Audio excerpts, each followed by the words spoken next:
నమస్తే welcome to Vidhatha news. భద్రాచలంలో break దర్శనాలు ప్రారంభం.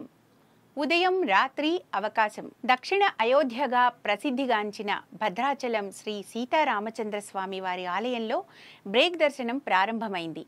మంగళవారం నుంచి ప్రతిరోజు ఉదయం 9 నుంచి 9:30 గంటల వరకు, మళ్లీ రాత్రి 7 నుంచి 7:30 గంటల వరకు భక్తులకు దర్శనం చేసుకునే వీలు కల్పించారు.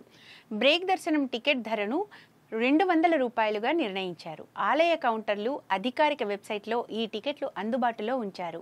బ్రేక్ దర్శన సమయంలో స్వామివారి ఉచిత ప్రత్యేక దర్శనం, అంతరాలయ అర్చనలు తాత్కాలికంగా నిలిపివేయనున్నారు.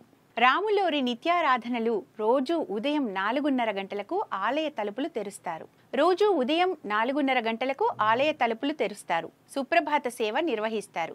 ఉదయం 5:30 నుంచి 7 గంటల వరకు బాలభోగం నివేదన, అనంతరం 8:35 నుంచి 9 గంటల వరకు సహస్రనామార్చన, ఉదయం 8:30 నుంచి 11:30 గంటల వరకు, మధ్యాహ్నం 12:30 నుంచి 1 గంట వరకు, అలాగే 3 గంటల నుంచి 7 గంటల వరకు ఈ అర్చనలు ఉంటాయి. ప్రతిరోజు ఉదయం 9:30 గంటలకు నిత్య కళ్యాణం ప్రారంభమవుతుంది. ఉదయం 11:30 నుంచి మధ్యాహ్నం 12 గంటల వరకు రాజభోగం నిర్వహిస్తారు. మధ్యాహ్నం 1 నుంచి 3 గంటల వరకు ఆలయాన్ని మూసివేస్తారు.